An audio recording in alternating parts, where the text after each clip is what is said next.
Hello friends. Shashi Agarwal economics तथा law classes के अंदर मैं आप सबका अभिनंदन करती हूँ। आज का जो हमारा सब्जेक्ट है वो है व्यष्टि अर्थशास्त्र, माइक्रो इकोनॉमिक्स, और जिसके अंदर हम बहुत ही महत्वपूर्ण टॉपिक लगान का आधुनिक सिद्धांत जो है उसका अध्ययन करेंगे, जिसको इंग्लिश के अंदर हम मॉडर्न थ्योरी ऑफ रेंट भी कह सकते हैं। अगर आपको मेरा ये प्रयास सही लगता है तो इसको लाइक कीजिए, शेयर कीजिए, कमेंट कीजिए और मेरे चैनल शशि अग्रवाल इकोनॉमिक्स तथा लॉ क्लासेस को सब्सक्राइब कीजिए। तो ये मेरी ऐप है, एडुसम ऐप है, जिसको आप गूगल प्ले स्टोर से डाउनलोड कर सकते हो। ये जो ऐप है commerce, economics and management students को काफी सारा फ्री स्टडी मटेरियल और काफी सारे फ्री मॉक टेस्ट प्रोवाइड करती है। उसी तरह काफी सारे स्ट्रक्चर कोर्सेज व्यष्टि अर्थशास्त्र का इंग्लिश और हिंदी दोनों के अंदर उपलब्ध है। तो हमें पता है कि जो रिकार्डो है उसके मुताबिक जो लगान होता है सिर्फ भूमि को ही उपलब्ध होता है, लेकिन जो आधुनिक अर्थशास्त्री हैं वो कहते हैं कि लगान जो होता है सभी साधनों को मिलता है, अगर साधन जो होते हैं उनकी पूर्ति या तो बेलौचदार हो या लोचदार से कम। तो आधुनिक जो लगान का सिद्धांत है इसका एस मिल के द्वारा चर्चा की गई। बाद में जेविन्स, पेरेटो, मार्शल, जॉन रॉबिन्सन आदि द्वारा इसको विकसित किया गया। आर्थिक लगान जो है एक अधिशेष है जो केवल भूमि तक ही सीमित नहीं है, बल्कि ये अन्य साधन जैसे कि श्रम है, पूंजी है, उद्यमी है, उनकी आय का हिस्सा भी हो सकता है। उत्पादन के साधन को जो भी भुगतान उसकी कुल पूर्ति कीमत से ज्यादा होता है उसको हम लगान कहते हैं। देखो, पूर्ति मूल्य जो है हस्तांतरण आय होती है जो साधन को उसके वर्तमान व्यवसाय में बनाए रखने के लिए जरूरी होती है, जो उसको न्यूनतम कमाई मिलती है, जिसको हम अक्सर लागत भी कह सकते हैं। कि जैसे मान लो एक व्यक्ति है, उसको अभी जो काम कर रहा है, चौकीदार का काम कर रहा है, तो वहां पे उसको 5,000 जो है मिलता है। तो ये जॉब जो है वो तभी छोड़ेगा जब उसको दूसरी जॉब के अंदर मिनिमम 5,000 मिले या उससे ज्यादा मिले। जितना ज्यादा मिलेगा वो जो डिफरेंस होगा वो लगान कहलाएगा। तो यहाँ पे जो 5,000 है वो उसकी हस्तांतरण आय है। लगान जो है एक अधिशेष है जो कि वास्तविक आय तथा हस्तांतरण आय के बीच का अंतर होता है। जैसे मान लो अभी जो मैंने आपको एग्जांपल दी है कि उस व्यक्ति को दूसरी जॉब के अंदर 7,000 मिलता है, तो वास्तविक आय 7,000 हो जाती है, ट्रांसफर अर्निंग जो है 5,000 है, तो जो लगान है वो 2,000 है। और देखो यहाँ पे जो हस्तांतरण आय होती है वो न्यूनतम कमाई होती है जो एक साधन को मिलनी ही चाहिए। किसी साधन की उस कमाई जो उसे अगले सर्वोत्तम विकल्प से मिलती है उसे हम अवसर लागत कहते हैं। उत्पादन के प्रत्येक साधन के अलग अलग उपयोग होते हैं। जब हम उसे एक उपयोग से दूसरे उपयोग में स्थानांतर करते हैं तो हमें इसके पिछले उपयोग से अर्जित आय का त्याग करना पड़ता है। देखो, जैसे एक व्यक्ति है, जैसे मान लो हमारे पास जमीन है, उस पे हम चावल भी ग्रो कर सकते हैं, चने भी ग्रो कर सकते हैं। अगर हम चने छोड़ते हैं, चावल उगाते हैं, तो चने से हमें इनकम होती है 1,000 रुपए, तो कम से कम वो 1,000 रुपया जो है चावल की खेती में होना चाहिए। तो इस जो कमाई का त्याग होता है इसको हम ट्रांसफर अर्निंग या हस्तांतरण आय जो है कहते हैं।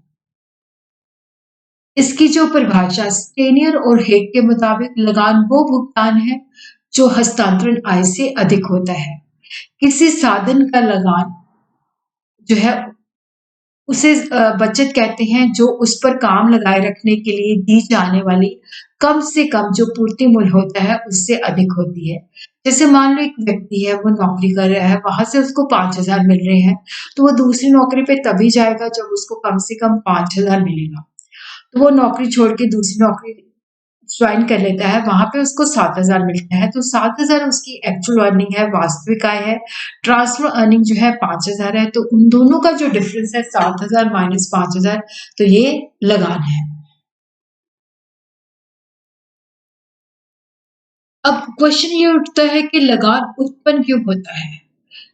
ये मतलब सारे अर्थशास्त्री रिकार्डो की इस राय से सहमत है कि लगान जो उत्पन्न होता है उसका जो मुख्य कारण होता है भूमि की दुर्लभता होती है, भूमि की कमी होती है, भूमि की सीमितता होती है।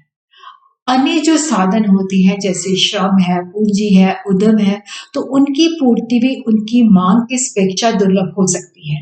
प्रोफेसर वाइजर ने कहा है कि उत्पादन के जो सभी साधन होते हैं, उसको हम दो भागों में विभाजित कर सकते हैं। विशिष्ट साधन जिनका एक ही उपयोग होता है, उसको हम दूसरे उपयोग के अंदर जो है ट्रांसफर नहीं कर सकते। तो वहां पे उसकी जो ट्रांसफर आय होती है, हस्तांतरण आय होती है, वो शून्य होती है। अवशिष्ट साधन जो होते हैं वो गतिशील होते हैं, विशिष्ट साधन जो होते हैं गतिशील नहीं होते। इनको विभिन्न उपयोगों में लगाया जा सकता है। देखो जो लगान मिलता है वो विशिष्टता के कारण मिलता है। साधन की जो विशेषता होती है वो ही लगान उत्पन्न होने का वो कारण होता है, क्योंकि विशिष्ट साधन का कोई दूसरा उपयोग नहीं हो सकता, उसको किसी दूसरे कार्य में हस्तांतरण नहीं किया जा सकता, उसकी हस्तांतरण आय जो होती है शून्य होती है, तो उसकी सारी वास्तविक आय ही लगान कहलाती है। उत्पादन का हर एक प्रत्येक साधन जो होता है कुछ सीमा तक विशिष्ट तथा कुछ सीमा तक अवशिष्ट होता है। तो साधन की आय में जो उसके विशिष्टता के कारण आय होती है, वो जो होती है लगान कहलाती है। तो लगान का जो आधुनिक सिद्धांत है उसकी विशेषताएं क्या है? देखो लगान जो होता है सिर्फ भूमि को ही नहीं मिलता बल्कि सभी साधनों को भी मिलता है।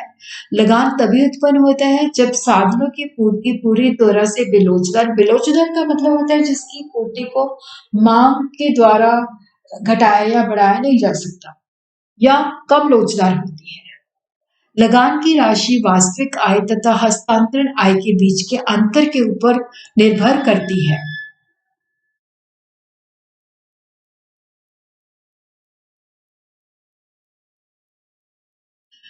और लगान का जो निर्धारण है, आधुनिक अर्थशास्त्रियों का ये मानना है कि जिस तरह से किसी वस्तु की कीमत उसकी मांग और पूर्ति के ऊपर निर्भर करती है, उसी तरह ही जो लगान होता है उत्पादन के साधन की पूर्ति तथा मांग के द्वारा निर्धारित किया जाता है। तो इसको दो भागों में हम स्टडी कर सकते हैं। पहला है भूमि का लगान, दूसरा है वास्तविक आय तथा हस्तांतरण आय के अंतर के रूप में लगान की सामान्य धारणा। तो यहाँ पे जो भूमि का लगान का निर्धारण है या लगान की दुर्लभता का सिद्धांत है, तो यहाँ पे भूमि की सीमितता होती है, भूमि की दुर्लभता होती है, जिसकी वजह से क्या होता है कि लगान पैदा होता है। भूमि की दुर्लभता का मतलब ये होता है कि भूमि की मांग ज्यादा है और उसकी पूर्ति कम है। भूमि का लगान वहीं पे निर्धारित होता है जहाँ पे मांग और पूर्ति एक दूसरे के बराबर होते हैं। भूमि की जो मांग होती है वो डिराइव डिमांड होती है। इसका मतलब होता है भूमि की मांग कृषि उत्पादों की मांग के ऊपर निर्भर करती है। मान लो जैसे कृषि उत्पाद अनाज की मांग बढ़ जाती है तो भूमि की मांग भी बढ़ जाएगी। अगर कृषि उत्पादों की मांग कम हो जाती है तो भूमि की मांग भी कम हो जाएगी। भूमि की मांग सीमांत उत्पादिता से भी प्रभावित होती है। जैसे जैसे भूमि का हम अधिक से अधिक उपयोग करते हैं, सीमांत उत्पादिता कम होती जाती है। मांग वक्र ऊपर से नीचे की तरफ झुका हुआ वक्र होता है। अगर हम पूर्ति की बात करें तो एक अर्थव्यवस्था के लिए भूमि की पूर्ति स्थिर होती है। इसकी जो पूर्ति होती है वो परफेक्टली इनइलास्टिक या पूर्णतः बेलोचदार होती है। भूमि की कीमत में वृद्धि होने पर भी भूमि की पूर्ति में कोई वृद्धि नहीं हो सकती। इसको हम एक रेखा चित्र के माध्यम से स्टडी करते हैं। तो यहाँ पे हम OX पे हम लेते हैं यूनिट्स ऑफ लैंड, OY पे हम लेते हैं लगान। तो यहाँ पे हम देखते हैं कि जो हमारा सप्लाई कर्व है ये SS सप्लाई कर्व है, जो कि एक सीधी रेखा है जो हमें बताता है कि भूमि की पूर्ति जो है स्थिर है, इसको हम बढ़ा और घटा नहीं सकते। और यहाँ पे ये जो है इसका जो वक्र है सीधी रेखा है जो कि वाई एक्सिस के समानांतर है। तो यहाँ पे डिमांड और सप्लाई जहाँ पे एक दूसरे के बराबर होते हैं, वहां पे लगान जो है निर्धारित होता है। जब भूमि की मांग बढ़ जाती है तो ये D1 की तरफ शिफ्ट हो जाती है, तो लगान जो है वो R1 हो जाता है। उसी तरह जो भूमि की मांग कम हो जाती है, D2 हो जाती है, तो यहाँ पे संतुलन बिंदु E2 है और यहाँ पे लगान भी कम हो जाता है R2। उसी तरह हम देखते हैं जब भूमि की मांग जो होती है उसकी पूर्ति से कम होती है, तो वहां पे कोई लगान उत्पन्न नहीं होता।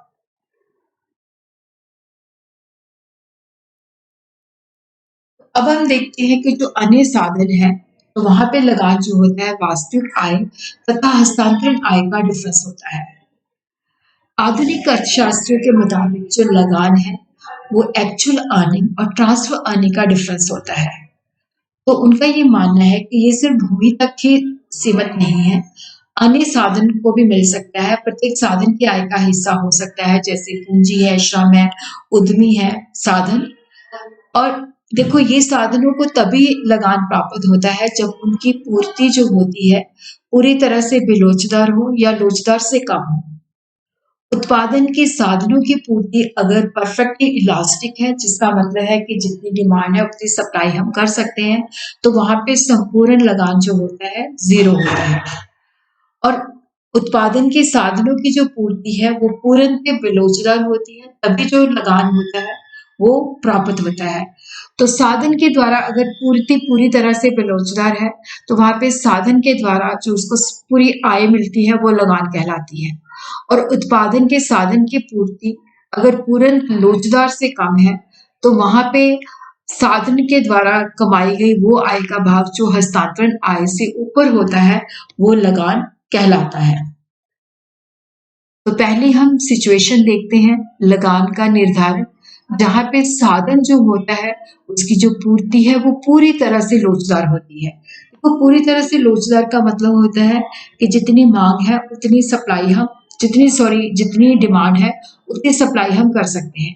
तो यहाँ पे हम देखते हैं डिमांड और सप्लाई जो है बराबर है, क्योंकि पूरी तरह से परफेक्टली इलास्टिक है। जितनी डिमांड है उतनी सप्लाई हम कर सकते हैं।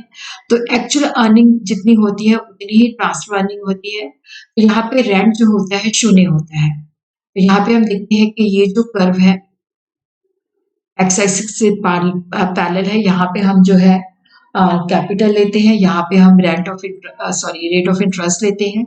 तो यहाँ पे परफेक्ट इलास्टिक है, इतनी भी डिमांड हो सकती है, इतनी भी हो सकती है। तो यहाँ पे जो है कोई लगान उत्पन्न नहीं होता, क्योंकि एक्चुअल अर्निंग और ट्रांसफर अर्निंग जो होती है वो सेम होती है। तो दूसरी सिचुएशन के अंदर देखते हैं कि जब लगान जो होता है, जब पूर्ति पूरी तरह से बेलोचदार होती है, परफेक्टली इनइलास्टिक होती है। तो यहाँ पे हम देखते हैं कि जितनी डिमांड होती है उतनी हम सप्लाई जो होती है नहीं कर सकते। तो जिसकी वजह से क्या होता है कि ट्रांसफर अर्निंग जो होती है यहाँ पे जीरो होती है, क्योंकि यहाँ पे जो वक्र है बिल्कुल जो है वाई एक्सिस के पैरेलल है, सप्लाई जो है स्थिर है। तो यहाँ पे सारी की सारी जो आय होती है वो लगान कहलाती है। उत्पादन के एक साधन की पूर्ति पूरी तरह से बेलोचदार होती है जब मांग में वृद्धि या कमी होने के कारण पूर्ति में कोई बदलाव नहीं किया जा सकता। तो वहां पे जो ट्रांसफर अर्निंग होती है वो जीरो होती है, और जो उसको प्राप्त होता है, जो उसकी एक्चुअल अर्निंग होती है, वही उसका लगान होती है। तो तीसरी के अंदर हम देखते हैं कि जब पूर्ति पूरी लोचदार से कम होती है, तो उसे हम